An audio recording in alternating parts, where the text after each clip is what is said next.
Today's video, I'm going to share insights on digital trends that are revolutionizing the service businesses. Hey guys, I'm Thaddeus Tandu. I am the CEO of On Purpose Media. We are a digital marketing agency that specializes in websites, SEO, and Google ads for home service businesses. We've got a team of 25 people that has a top-notch culture, and we really love what we do. So today, digital transformation. Now, if you're watching this video, chances are there's companies out there that are already doing this.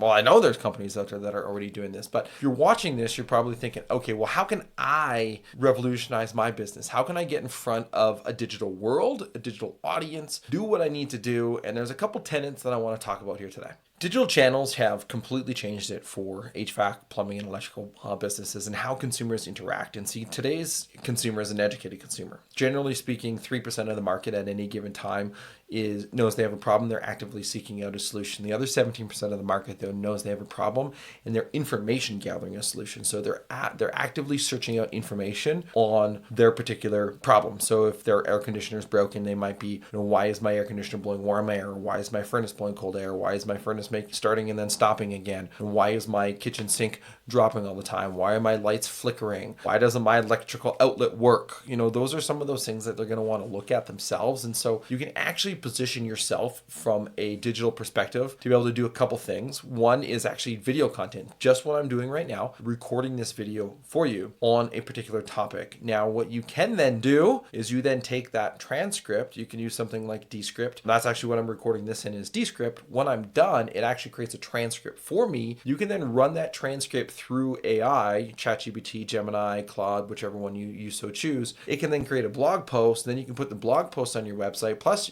make sure that it doesn't sound AI written, by the way. Put the blog post on your website. You embed the YouTube video. Plus, you also have a search term for a video that also shows up because YouTube, the second biggest search engine in the world next to Google. Voila, you see what I'm doing, right? This is one of these things in terms of a digital landscape that I think a lot of businesses leave off the table. A lot of the bigger businesses don't even touch this either. They don't create that video content. This is where you can separate yourself at. So that's one way that you can actually revolutionize your business by utilizing some of the tools that are out there in order to be able to do it. I also mentioned AI and ChatGPT and some of those longer form answers. And so this is something that you can start doing on your own too, in terms of how it's going to navigate and transition and look differently. On the AI overview section on Google, if you go to ChatGPT and you ask, for best plumbers in your area, you're going to see some of the results that show up and just look at it and reverse engineer. This is a complete game changer, by the way, in terms of where consumers are going. Now, there's been some wild predictions out there on Google, losing 90% search volume, going down to like 50% of the search volume. I read one the other day that they're going to lose a lot of their ad revenue. They're actually going to only be able to capitalize on about 50% of the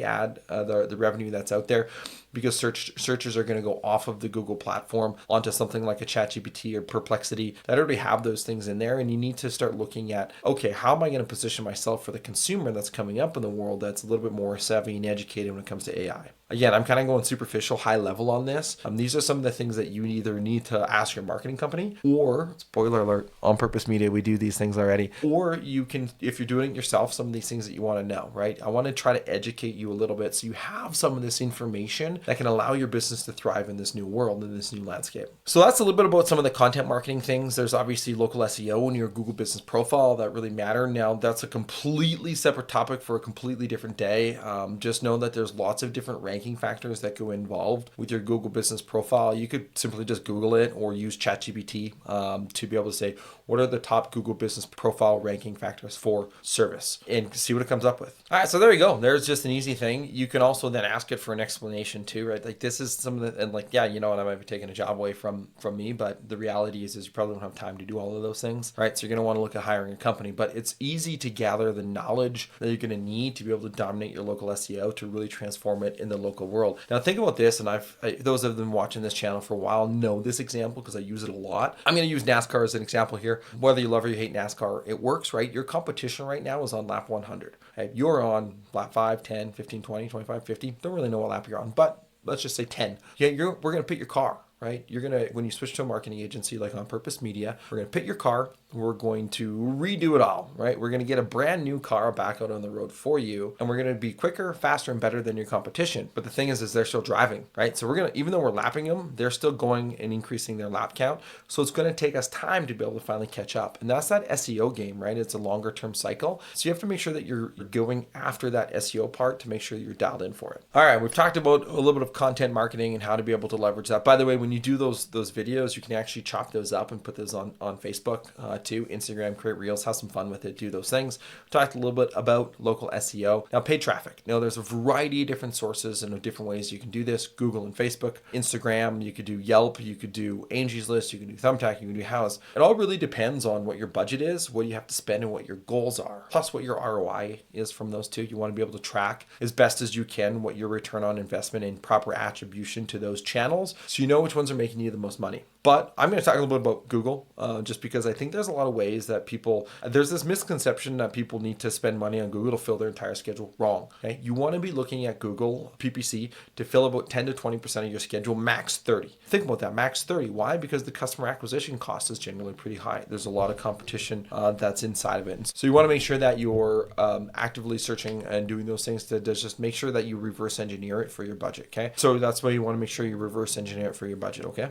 I think you've kind of got a general idea that you say, okay, well, you need to do these digital things. You need to be present, right? You need to get into Facebook groups, by the way. We didn't even touch about that, about how do you be local and active on Facebook groups? How do you make sure that your consumers are seeing you and being present? How are you being active and showing up, commenting on people's threads? Super important thing, right? The thing that I think a lot of people mistake is what I just talked about as a cost. Marketing is an investment into your business. It is an investment into your future of the growth of your organization. And if you don't want to invest in that one, then okay, be happy with where you're at, right? Which is fine, by the way. You can be happy with where you're at. You're the one that controls your happiness, not somebody on social media telling you need to have a bigger business, okay? Make sure you look at your marketing as an investment and continue to invest into it day in and day out. If you like this video, be sure you hit the subscribe button for new content that we put out, because I'm here to bring as much value as I can to helping you in your business journey as it relates to culture or digital marketing.